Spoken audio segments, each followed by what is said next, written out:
Esmu Iveta Kramiņa, esmu autobusu vadītājs ST autobusu parkā. Labdien, 37.2. Pārsvarā es strādāju 2. maiņās, es darbu sāku pēcpusdienā, apmēram ap 2 ideju dienā. Rīgas satiksmē man tiešām patīk strādāt. Man tūlīt būs 10 gadi, kopš es šeit esmu strādājis. Man tas liekas, kā, ja neviena diena, tad tā kā es būtu mēnesi tikai strādājusi. Jo katru dienu kaut kas mainās, kaut kas ir savādāk. Labrīt, kā dzīvi? Ļoti labi.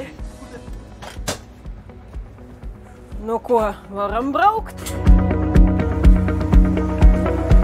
Skatījumā autobusu vadītājiem viennozīmīgi jābūt skaidrā prātā, atbildīgam, taisnīgam, godīgam, pārliecinātam, ko tu vispār dari, jo tie nav joki cilvēku vest.